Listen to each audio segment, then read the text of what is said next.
Puji dan syukur kita panjatkan kepada Tuhan atas rahmat dan karunia-Nya yang dicurahkan kepada kita semua. Amin. Bapak, Ibu, saudara-saudara yang terkasih di dalam Tuhan Yesus Kristus, sapaan majelis kali ini ditugaskan kepada saya. Tentu dengan kerendahan hati saya ingin menyapa Bapak Ibu sekalian, warga jemaat dan siapapun yang menjadi bagian dari peristiwa ini. Kita hendak saling menguatkan, kita hendak saling membagi diri di dalam perhatian agar supaya kita selaku warga gereja memiliki rasa yang sama, yaitu agar kita dikuatkan, agar kita tetap dihindarkan dari wabah yang menyerang dunia saat ini. Untuk itu saya ingin berbagi cerita sedikit tentang apa sebenarnya yang kita gumulkan di dalam kehidupan kita, di dalam kondisi semacam ini. Saudara-saudara yang terkasih, setiap ibadah, hampir setiap ibadah, kita mendengarkan pembacaan hukum kasih, yaitu ada prinsip kasih yang diajarkan kepada kita. Kasihilah Tuhan Allahmu, dan yang satunya adalah kasihilah sesamamu manusia. Dan kedua kasih yang hendak kita nyatakan itu, yang semestinya kita nyatakan itu dengan segenap hati, dengan seluruh kemampuan dan seluruh kekuatan kita. Tetapi kita sering mengalami kelemahan, kekurangan, sehingga ada cacat, celah, kekurangan. Disinilah posisi kita selaku sesama jemaat, sesama orang percaya, untuk saling menguatkan agar ketika kita mengasihi Allah, itu benar-benar yang terjadi adalah dengan seluruh kekuatan. Dan kita ketika mengasihi sesama saudara-saudara kita, kita pun melakukan di dalam ketulusan dan kejernihan hati. Saudara-saudara yang terkasih, kita sudah begitu apal dengan hukum kasih ini. Tetapi di dalam implementasinya, kita sering masih melakukan kekurangan, bahkan kesalahan yang fatal. Mari akan saya mulai dengan pertanyaan.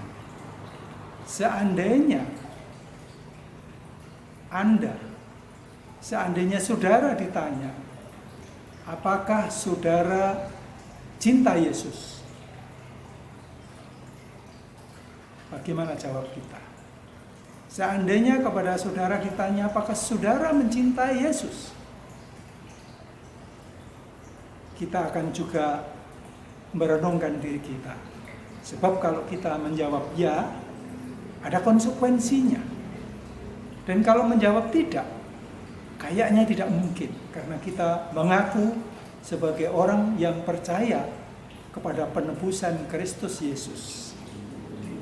Saudara-saudara yang terkasih, kalau kita menjawab saya mencintai Tuhan, maka sesuai dengan hukum kasih. Menarik sekali. Tetapi harus dilakukan dengan seluruh kemampuan yang kita miliki. Dan tidak hanya itu, karena hukum kasih kepada Allah juga harus kasih kepada sesama. Disinilah mungkin kerumitan yang perlu kita pikirkan, tapi sekaligus harus kita akui kita hendak berupaya melakukan itu yang terbaik. Maka program menyapa oleh Majelis GKJ Ndakin Palur yang kali ini gilirannya kepada saya hendak berbagi cerita semacam ini.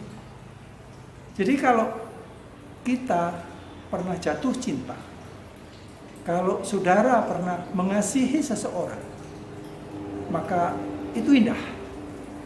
Karena di dalam perasaan cinta itu kita ingin selalu bertemu dengan dia. Kita ingin selalu menyapa dia. Kita ingin selalu berhubungan dengan dia.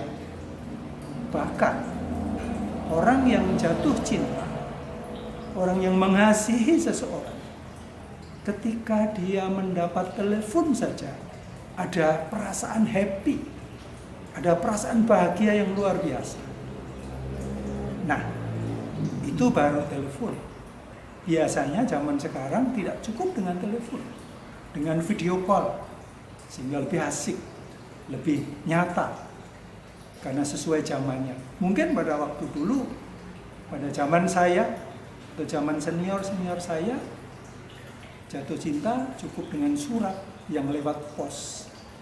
Atau surat itu datangnya lama, sehingga ada kerinduan yang luar biasa. Tetapi zaman selalu berubah, dunia bergerak, move on. Maka kita pun harus menerapkan cinta kasih dengan cara-cara masa kini. Nah, kalau saudara menyatakan cinta kepada Yesus, juga seperti yang saya nyatakan, maka jangan lupa untuk selalu ingin bertemu Yesus, untuk selalu ingin berjumpa dengan Dia. Bagaimana caranya?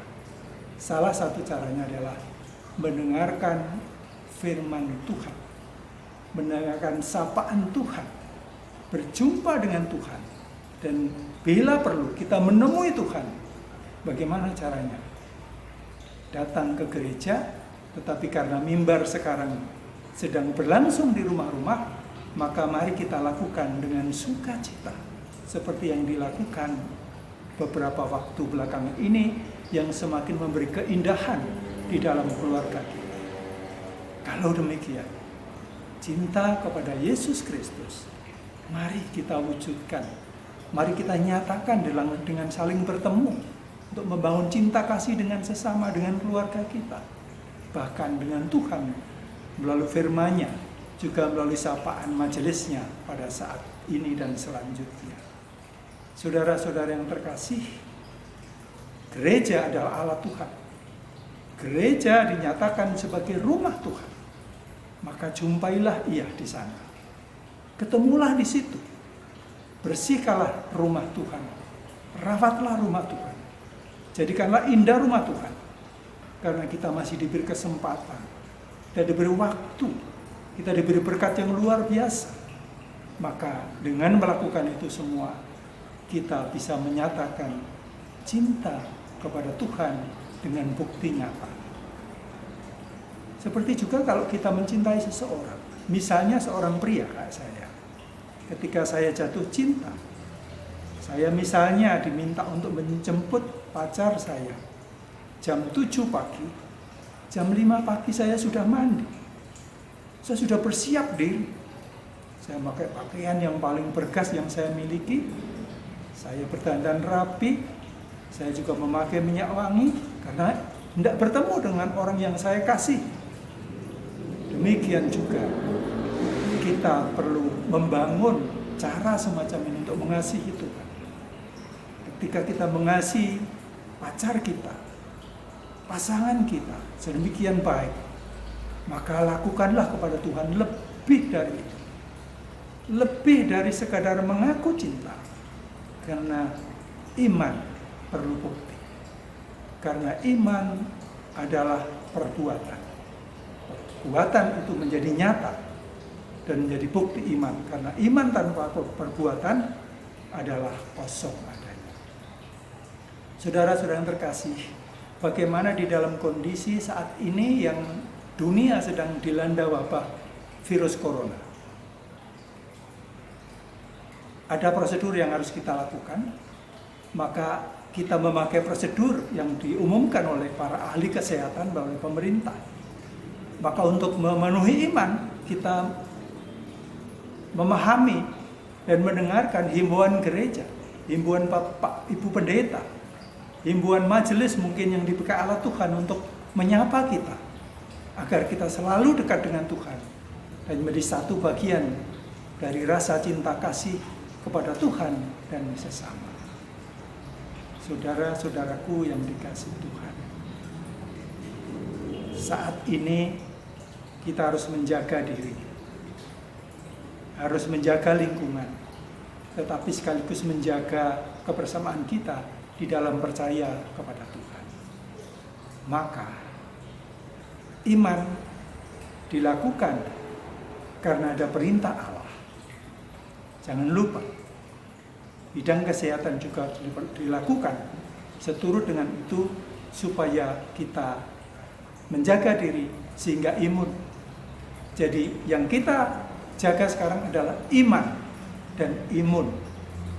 Iman kepada Allah akan memperkuat jiwa kita, harapan kita, keyakinan kita, rasa positif kita, dan ada perasaan, ada harapan yang nyata, itu akan membuat kita imun. Kegembiraan menjadikan kita imun, harapan menjadikan kita imun. Maka yakinlah di dalam Tuhan Allah kita, di dalam Yesus Kristus yang telah menebus kita, semuanya akan berlalu dengan baik.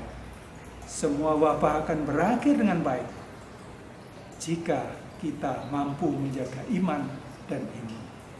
Maka kebutuhan kita dasar adalah iman dan imun. Semoga dengan demikian kita masih diberi waktu, masih diberi kesempatan untuk bertemu kembali bergereja, bertemu dengan sukacita, ada kerinduan yang luar biasa. Disitulah kita akan merasakan kebahagiaan yang berlebih, karena Allah mempertemukan kita kembali pada saat yang tepat. Saudara yang terkasih, selamat menjalani kehidupan sesuai prosedur pemerintah. Selamat beribadah di rumah masing-masing. Selamat bersekutu dengan keluarga di dalam doa. Dan itulah kekuatan kita. Semoga Tuhan memberkati. Amin.